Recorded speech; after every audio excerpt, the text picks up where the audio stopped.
Assalamualaikum warahmatullahi wabarakatuh.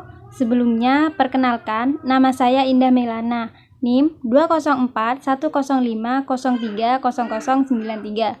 Saya dari Prodi Akuntansi Syariah 3 Angkatan 2020. Di sini, saya sebagai pemateri keempat yang akan menjelaskan materi dari kelompok 7 yang berjudul menganalisis pasar bisnis. Pembahasan yang pertama yaitu tentang mengelola hubungan pelanggan bisnis ke bisnis. Dalam mengelola hubungan pelanggan bisnis ke bisnis, terdapat beberapa cara untuk mengelola hubungan tersebut, diantaranya yaitu cara yang pertama yaitu mengetahui manfaat koordinasi vertikal, yang mana dengan adanya koordinasi vertikal untuk membangun kepercayaan. Membangun kepercayaan itu sendiri merupakan salah satu syarat hubungan jangka panjang yang sehat. Jadi dengan adanya kepercayaan, hubungan pelanggan dan pemasok sangat erat. Karena hal yang pertama dalam melakukan bisnis itu harus adanya kepercayaan agar bisnis tersebut berjalan dengan lancar dalam jangka pendek maupun dalam jangka panjang. Cara yang kedua yaitu membangun kepercayaan dan kredibilitas perusahaan, yang mana kepercayaan itu kesediaan perusahaan untuk bergabung pada mitra bisnis dan kredibilitas perusahaan dapat merancang dan mengirimkan produk atau jasa yang memuaskan kebutuhan dan keinginan mereka.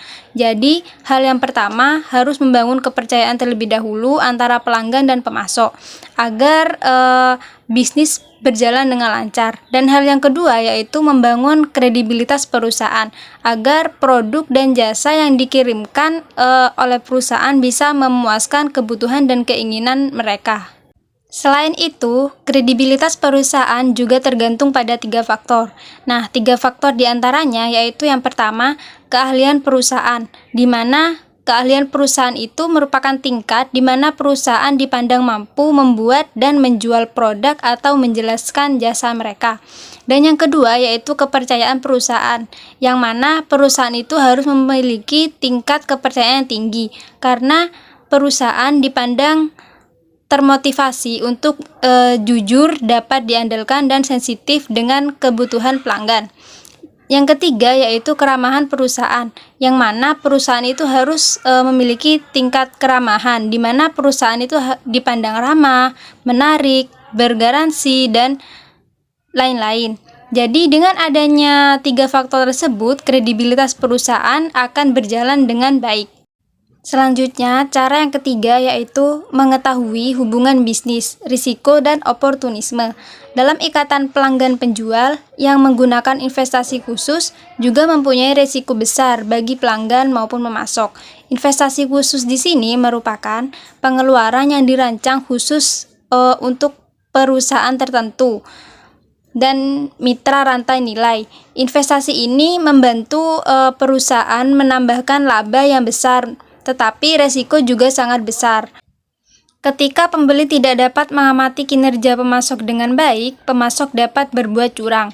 Salah satu bentuk kecurangan tersebut disebut oportunisme. Nah, oportunisme itu menjadi masalah karena perusahaan harus mengendalikan sumber daya untuk mengendalikan dan pengawasan yang sebenarnya dapat dialokasikan untuk tujuan yang lebih produktif. Jadi, jika pemasok ingin mengurangi risiko yang besar, harus mempunyai reputasi yang baik dan menghindari oportunisme untuk melindungi aset tidak nyata yang berharga tersebut.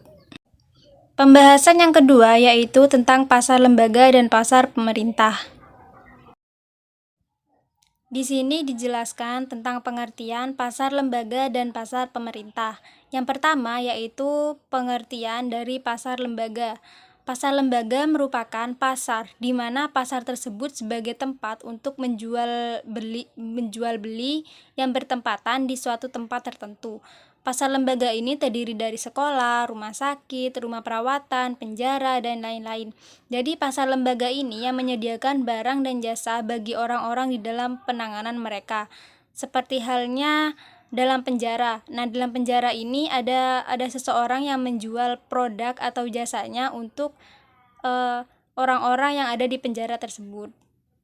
Yang kedua yaitu pengertian dari pasar pemerintah. Nah, pasar pemerintah merupakan sebuah pasar yang di dalamnya sebagai pasar utama atau pusat, di mana sebagian besar negara, sebuah organisasi pemerintah adalah pemberi barang dan jasa yang utama. Mereka umumnya mengharuskan pemasok untuk mengajukan penawaran dan sering memberikan kontrak kepada penawaran terendah. Jadi pasar pemerintah itu merupakan pasar pusat bagi suatu negara untuk organisasi-organisasi pemerintah dalam suatu negara tersebut. Ada pula teknik menjual ke pemerintah. Yang pertama, masuk ke katalog IT pemerintah. General Service Administration atau GSA menjelaskan katalog barang dan jenis online untuk badan pemerintah. Jadi hal yang pertama yaitu mendaftarkan bisnis dalam katalog IT pemerintah agar bisnisnya bisa terkenal. Cara yang kedua yaitu cari jalan masuk Anda.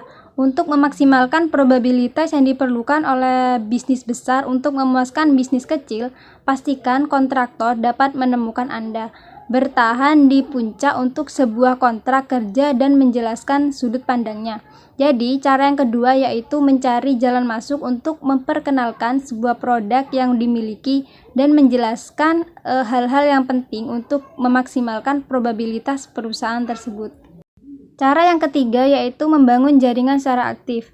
Nah, membangun jaringan secara aktif di sini seperti menghadiri salah satu pameran dagang besar seperti FOSE, GSA Expo, atau eGov. Jadi, cara yang ketiga yaitu membangun jaringan agar barang atau produk yang dijalankan semakin terkenal dan dapat terjangkau lebih luas lagi.